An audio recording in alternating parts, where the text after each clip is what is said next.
Good morning students. स्वागत है आज की क्लास में आपका। और आज हम पढ़ेंगे फर्स्ट यूनिट का फर्स्ट टॉपिक। फर्स्ट यूनिट का जो फर्स्ट टॉपिक है वो है आधुनिक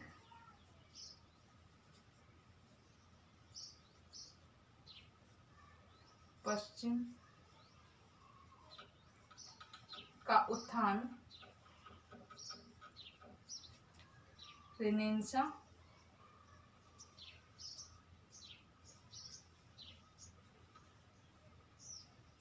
एंड रिफॉर्मेशन।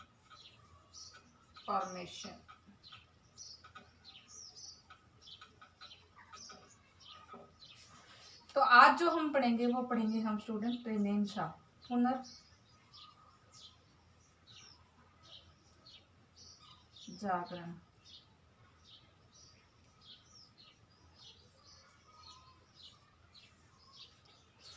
चौदहवीं शताब्दी से लेकर के 16वीं सदी का जो समय था, उस समय में आधुनिक विश्व में जो मध्य युग के अंत का और आधुनिक युग के शुरुआत का ये समय माना जाता है। इसमें कुछ ऐसे नए विचारों का उदय हुआ, नए आदर्शों का उदय हुआ, जिससे विज्ञान, कला, संस्कृति, साहित्य के क्षेत्र में अद्भुत उन्नति हुई। उस अद्भुत उन्नति के कारण ही इस समय को जो है आधुनिक युग की शुरुआत मानी गई। और यहाँ से जो है जब विज्ञान, कला या संस्कृति या विभिन्न जो पुरानी परंपराएं थी उनमें जब परिवर्तन हुआ और नए आदर्शों की उनमें स्थापना हुई, उन नए आदर्शों की स्थापना से ही जो है आगे आधुनिक युग की शुरुआत मानी गई। और यहाँ पे आधुनिक युग की शुरुआत करने में पुनर्जागरण का मुख्य रूप से योगदान रहा है।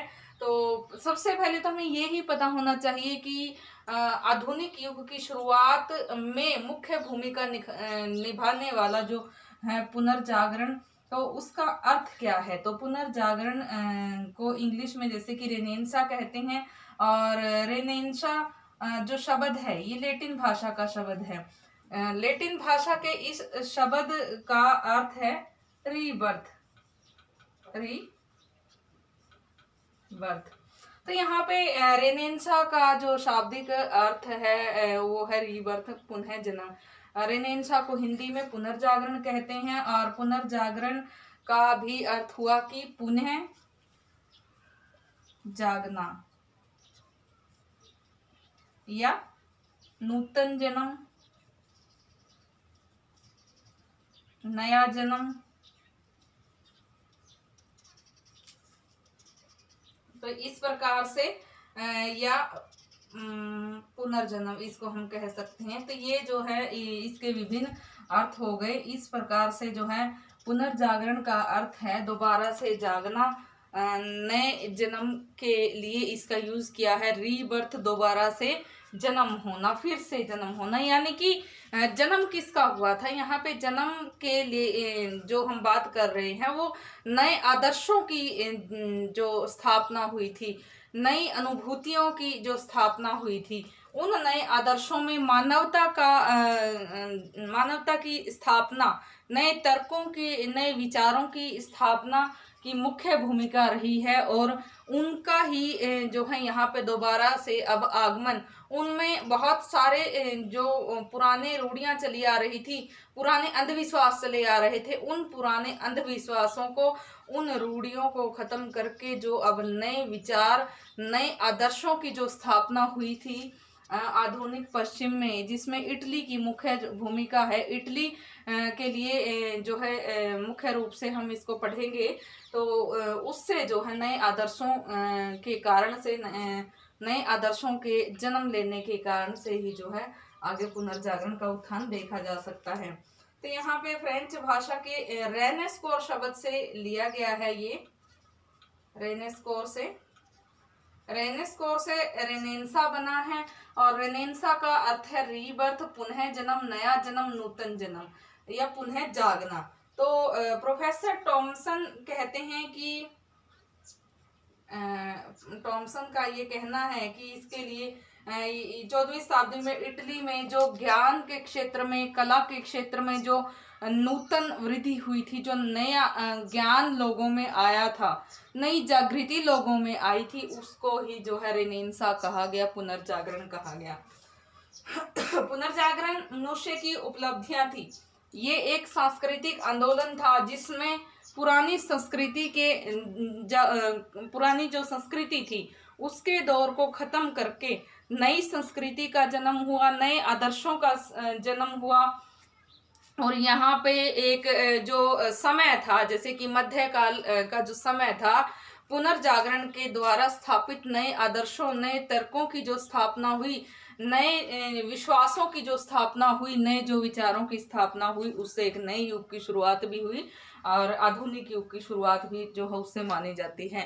तो इस प्रकार से संस्कृति में हुए विभिन्न सांस्कृतिक अभूतपूर्व परिवर्तनों के होने से, नए आदर्शों की स्थापना के होने से एक नए युग की शुरुआत यहाँ से मानी जा सकती है। तो इसके बारे में विभिन्न विद्वानों की कुछ एक परिभाषाएं हैं, उनको जानना हमें बहुत जरूरी है। जैसे कि डेविस, प्रोफेसर डेविस हैं, डेविस वो लिखते हैं कि पुनर्जागरण शब्द मानव के स्वतंत्रता प्रिय साहसी विचारों को जो कि मध्य युग के धर्म अधिकारियों द्वारा दिया गया था, उनको परिवर्तित करने की एक स्थिति थी।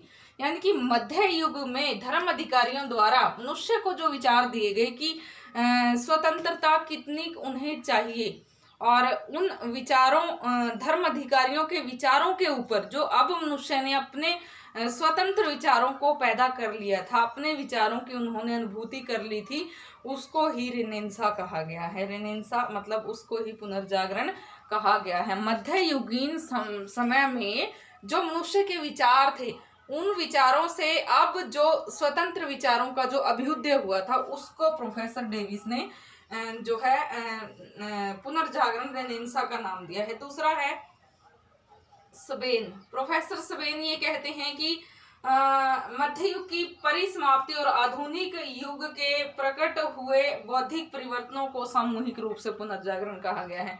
बिल्कुल सही बात है कि ये जो मध्य युग की समाप्ति का जो दौर था, वो मध्य युग की समाप्ति, जो पुराने जो रूढ़ियां थी, पुराने जो विचार थे, उनको समाप्त करके अब एक जो नया दौर शुरू हुआ था, नए विचारों का जो दौर शुरू हुआ था, नया समय जो शुरू हुआ था, और जिससे एक नए युग की शुरुआत हुई थी, आधुनिक युग की शुरुआत हुई थी, उसको ही पुनर्जागरण कहा गया है।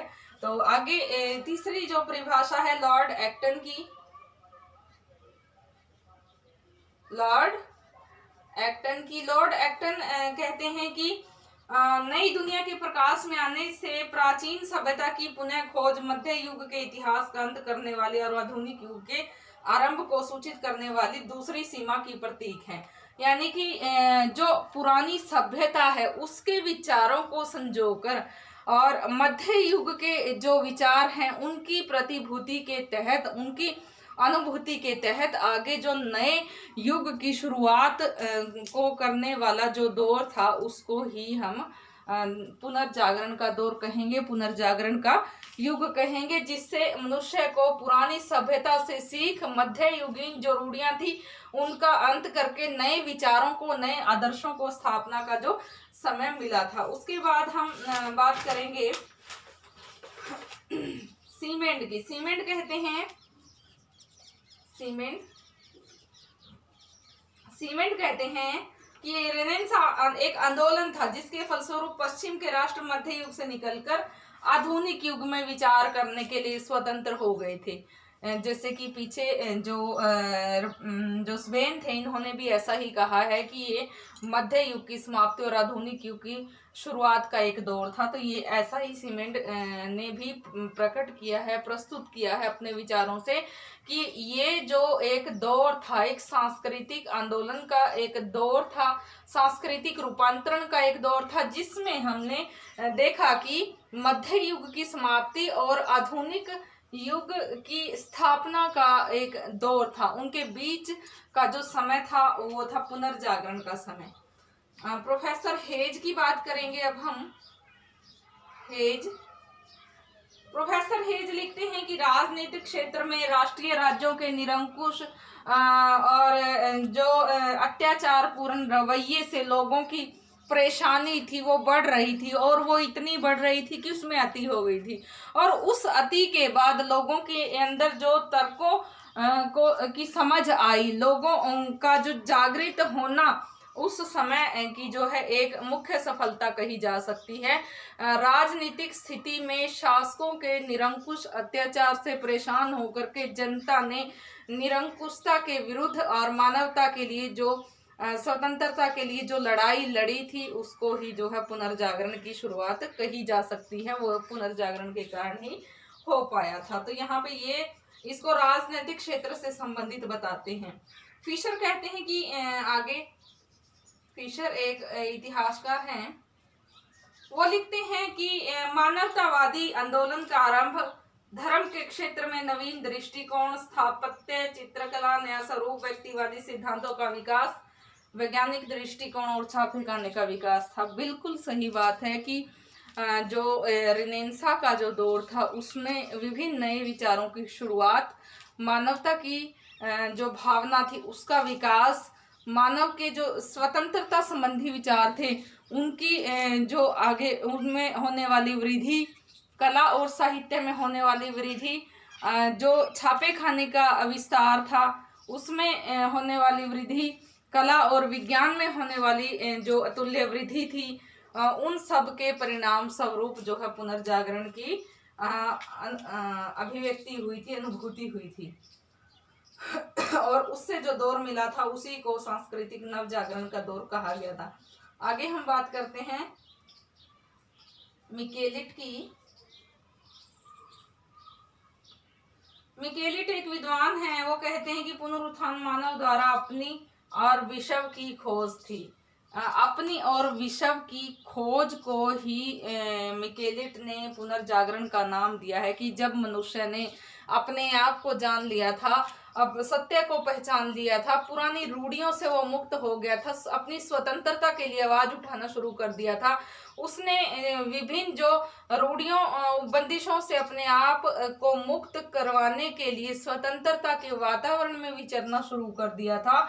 और उस नई शुरुआत को ही जो है मिकेलिट ने पुनर्जागरण कहा है। तो इस प्रकार से विभिन्न इतिहासकारों ने जो परिभाषाएं दी हैं, उनको यदि हम कंक्लूजन करें तो पुनर्जागरण एक ऐसा दौर था जिसमें मध्य युग की समाप्ति और आधुनिक युग की शुरुआत के लक्षण विद्यमान थे, और पुनर्जागरण के फलस्वरूप नए तर्कों की जो अनुभूति हुई, स्वतंत्रता, समानता के जो विचार थे, मानवता के जो विचार थे वो फलीभूत हुए।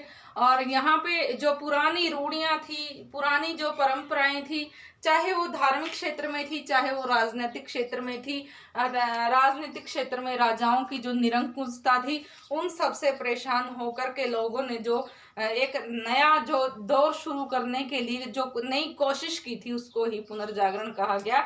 और ये एक सांस्कृतिक दौर था जिसमें लोगों को नए विचार, नए जो साहित्य सृजन, तर्कों की समझ, विज्ञान और कला संकाय में जो है अभूतपूर्व वृद्धि की थी। ये सब चीजें जो है उसी का परिणाम थे, और उसी के परिणाम स्वरूप पुनर्जागरण हुआ था। और पुनर्जागरण के कारण ही जो है आगे ये सब घटनाएं घटित हुई थी, चाहे वो जो है कला में, साहित्य में वृद्धि थी, विज्ञान के क्षेत्र में वृद्धि थी, पुरानी रूढ़ियों को खत्म करना था, पुराने विचारों को खत्म करके नए विचार, समानता, स्वतंत्रता, बंधुता, मानवता को मुख्य रूप से समझना था। तो उन सब के चलते जो है पुनर्जागरण के कारण ही ये सब हो पाया था। तो पुनर्जागरण के साथ साथ जो रिफॉर्मेशन शब्द है, रिफॉर्मेशन मीन्स धर्म सुधार, ये एक जो है इस टॉपिक को हम बाद में पढ़ेंगे। आज का जो हमारा टॉपिक है वो है रिफॉर्मेशन, रेनेसां, पुनर्जागरण, रीबर्थ, पुनर्जन्म, नूतन जन्म, नया जन्म, इसके लिए जो है शब्द यूज किए गए हैं। रेनेस्कोर शब्द से इसका जो है अर्थ निकाला गया है, और इस प्रकार से विभिन्न इतिहासकारों ने विभिन्न परिभाषाएं दी हैं। हम जो है पुनर्जागरण के कारणों को जान लेते हैं कि पुनर्जागरण के क्या कारण रहे। पुनर्जागरण के जो कारण थे कोई जो है एकदम से पैदा नहीं हुए थे, एकदम से उत्पन्न परिस्थितियां नहीं थी, बल्कि ये तो एक क्रमबद्ध प्रक्रिया थी जो कि क्रम में विकास की फलस्वरूप ही जो है ये पुनर्जागरण की जो स्थिति थी वो पैदा हुई थी। तो एक विद्वान हैं W.H. रीच, ये लिखते हैं कि पुनर्जागरण एक्सवाक न होकर बल्कि क्रम से घटने वाली घटना थी और क्रमबद्ध विकास था। तो इस प्रकार से ये जो है क्रम में घटित हुई थी। तो इसमें पुनर्जागरण के लिए सबसे पहला जो कारण है वो था धर्म युद्ध। धर्म युद्ध, धर्म युद्ध या क्रूसेड। तो धर्म युद्धों ने पुनर्जागरण के लिए वातावरण तैयार किया था। जैसे कि हमें पता ही है कि यूरोप की ज्यादातर जनसंख्या ईसाई धर्म को मानने वाली थी और ईसाइयों का जो पवित्र धार्मिक स्थल था वो था जेरूसलम। जेरूसलम, जेरूसलम में ईसाई जो है अपने जो पवित्र स्थल मानते थे पूजा के लिए, और इस पे वो यात्रा करते और जो है अपनी पूजा अर्चना करते थे। तो यहाँ पे अब इस पे मुसलमानों का अधिकार हो गया था, यहाँ पे सेल्जुक तुर्कों का अधिकार हो गया था। वो जो है काफी असहिष्णु थे। तो लगभग जो 11वीं शताब्दी थी उसमें जो है इस पे 11वीं शताब्दी में जेरूसलम जो ईसाइयों का पवित्र तीर्थ स्थल था उस पे मुस्लिम का या सेल्जुक तुर्कों के अधिकार हो जाने के कारण से जो है उनमें आपसी प्रतिद्वंदता बढ़ गई। यहाँ पे ईसाई अपने पवित्र तीर्थ स्थल पे यदि यात्रा करने जाते तो असहिष्णु सेल्जुक तुर्क या जो इस्लाम को मानने वाले जो मुस्लिम लोग थे वो उनको या तो वध कर देते या उनको लूट लेते थे। तो इस प्रकार से उनके अत्याचार ईसाइयों पे दिन प्रतिदिन बढ़ते गए और यहाँ पे उनके बीच में मतभेद बढ़ते गए और युद्ध की स्थिति आ गई। तो यहाँ पे उन दोनों के बीच में ही धर्म को लेकर के जो युद्ध लड़े गए वो 2 शताब्दियों तक लड़े गए और उनको धर्म युद्ध का नाम दिया गया। वो लड़े गए 1095 से लेकर के 1295 तक। तो 1295 तक जो लड़े गए थे धर्म के नाम पर युद्ध, उनको धर्म युद्ध कहा गया। तो इस धर्म युद्ध के कारण जो है 2 शताब्दियों तक ये आपस में लड़ते रहे और इन के इस धार्मिक लड़ाई से, इन क्रूसेड से, धर्म युद्धों से जो आपसी जनता थी उनका आपस में विचारों का आदान प्रदान हुआ। तो उस वैचारिक आदान प्रदान से नए तर्कों का विकास हुआ। एक जगह से दूसरी जगह वो गए, हालांकि युद्धों के लिए ही गए थे, तो वहां के विचारों अपने साथ लेकर के आए। तो इस प्रकार से धर्म युद्धों के कारण से पूर्व और पश्चिम के समाज पर काफी असर पड़ा। युद्धों के कारण यूरोप के लोगों का जो आपसी संपर्क था उससे उनमें जो है ज्ञान का प्रसार हुआ। पश्चिम ज्ञान से पहले ही भरपूर था, तो पश्चिम के संपर्क में आने से जो है यूरोप के जो लोग थे धर्म के नाम पे जो एक दूसरे से चाहे जो है भिड़ने ही आए थे, उनका आपस में संपर्क होने से नए विचारों का उदय, नए ज्ञान का उदय और नए तर्कों का उदय हुआ और इससे जो है लोगों ने तर्कों का विकास कर लिया और नए ज्ञान में उनके ज्ञान में वृद्धि हुई। तो इस प्रकार से धर्म युद्धों का काफी अच्छा प्रभाव भी हुआ। जैसे कि यूरोप वासियों ने तर्क शक्ति और प्रयोग शक्ति को धारण कर लिया, तर्क शक्ति प्रयोग शक्ति को धारण कर लिया। और जो है दूसरा, धर्म युद्धों के कारण यूरोप में जो है नए मार्गों की खोज हो गई, नए मार्गों की खोज हो गई। तीसरा, जो है पूर्व के देशों का सामान यूरोप में जाने लगा जिससे व्यापार में वृद्धि हुई,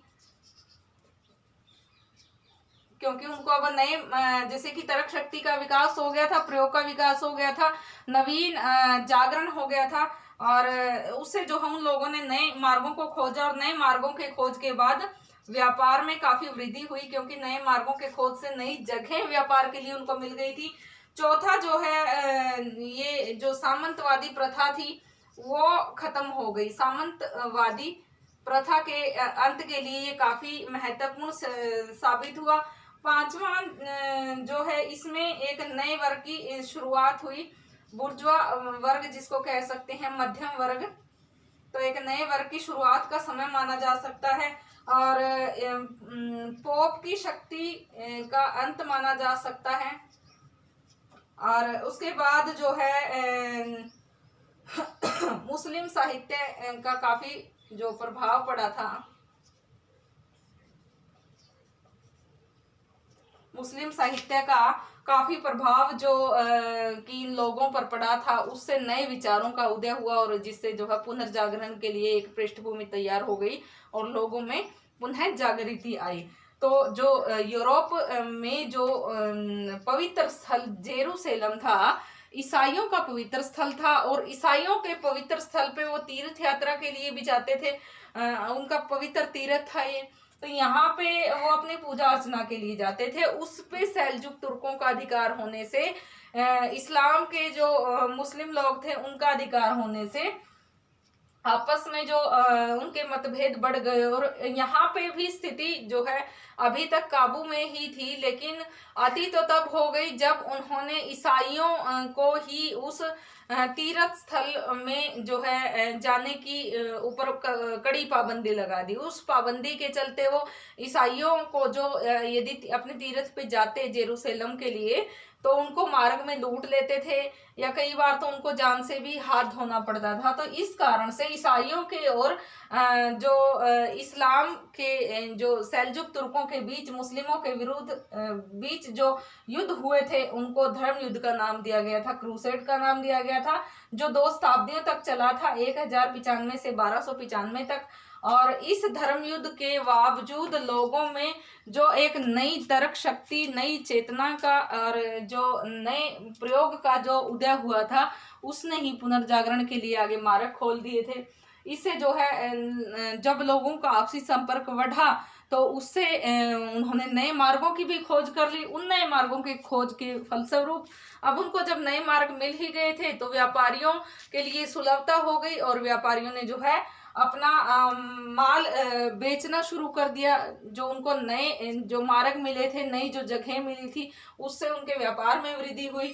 और पुराने समय से सदियों से चली आ रही जो पुरानी ये प्रथा थी, सामंतवादी प्रथा, इसका धीरे धीरे अंत हो गया। और आगे जो धर्म युद्ध के बावजूद बुर्जुआ वर्ग, एक नया जो वर्ग पैदा हुआ था, नई तर्क शक्ति के तहत, नए विचारों के तहत बुर्जुआ वर्ग कहा गया, मध्यम वर्ग वो कहलाया।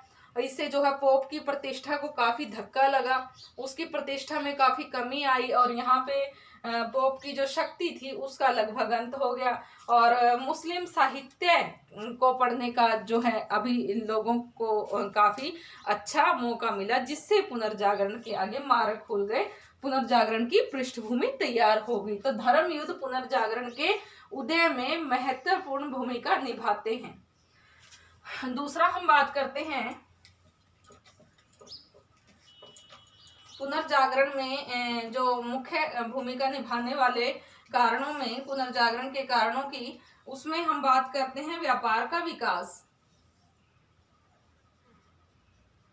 व्यापार का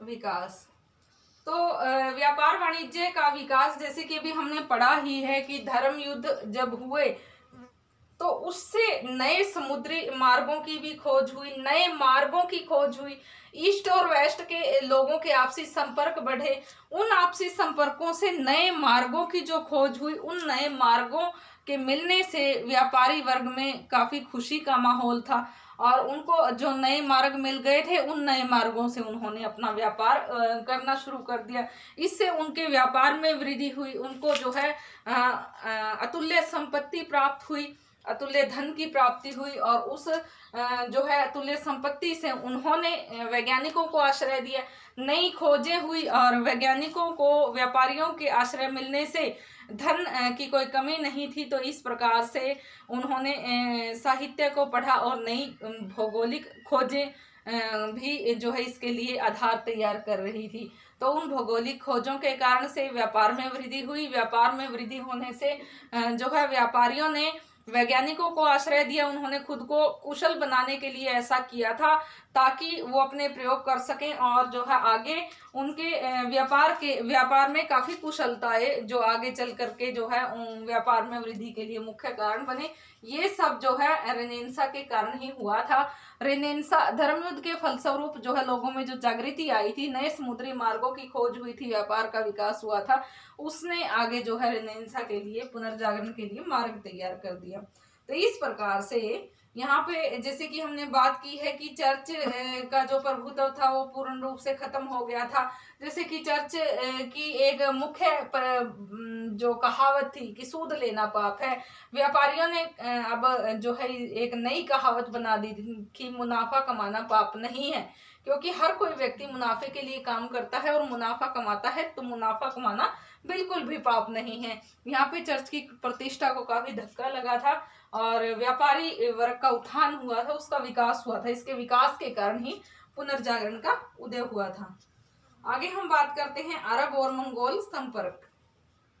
अरब और मंगोल संपर्क। अरबों और मंगोलों ने पूर्वी देशों में जो है ज्ञान को संचित किया और उससे जो है यूरोप तक ज्ञान को पहुंचाया। अनेक मंगोल नेता, जिसमें हम बात करते हैं चंगोल खां की, कुबलई खां की और मंगू खां की, ओतोतई खां की, जिन्होंने विशाल साम्राज्य स्थापित किया। इसी प्रकार से चीन और मंगोलियाई कुछ अन्य जो देश थे उनकी हम बात करते हैं। तो इससे अब क्या हुआ कि जो ये नई खोजें हुई थी, इससे जो उस समय के जो मंगोल थे या अरब लोग थे उनके आपसी संपर्क बढ़े। उनके आपसी संपर्क बढ़ने से एक जो उच्च दर्जे के व्यापारी थे, उच्च दर्जे के विद्वान थे, धर्म प्रचारक थे, उनके आपसी संपर्क बढ़े, नए विचारों का उदय हुआ और नए विचारों के उदय से आपसी संपर्कों के बढ़ने से तर्क शक्ति का विकास हुआ, नए साहित्य का सृजन हुआ और उनको आपस में एक दूसरे का साहित्य अरबों और मंगोलों को पढ़ने के लिए मिला और इस संपर्क से जो है एक नई चेतना का उदय हुआ, जिससे पुनर्जागरण के लिए आगे मार्ग खुले। तो आज हमने जो बात की है रेनेसां की, जिसमें हमने बात की है कि किस प्रकार से जो है पुनर्जागरण के कारण से नए व्यापारिक मार्ग मिले, व्यापार में वृद्धि हुई, तर्क शक्ति में वृद्धि हुई और ये सारी चीजें जो है एक दूसरे से जुड़ी हुई थी। तो हमने रेनेसां की जो रेनेसां का अर्थ है, उसकी परिभाषा है, उसका अध्ययन किया है। उसके बाद जो है हमने ये कारणों की जो चर्चा की है, अभी 3 ही कारण हमने पढ़े हैं। तो इसके और भी बहुत सारे कारण थे रेनेसां के उदय के, जो पुनर्जागरण के उदय के और भी बहुत सारे कारण थे, जो हम अगला जो लेक्चर होगा उसमें हम उनको जो है कवर करने की कोशिश करेंगे। आज के लिए इतना काफ़ी है, इसको आप अच्छे से पढ़ेंगे। कुछ समझ में ना आए तो अपने डाउट्स जो है क्लियर कर सकते हैं और मुझसे पूछ सकते हैं मैसेज के द्वारा या कमेंट के द्वारा। तो आज के लिए इतना काफ़ी है। Thank you.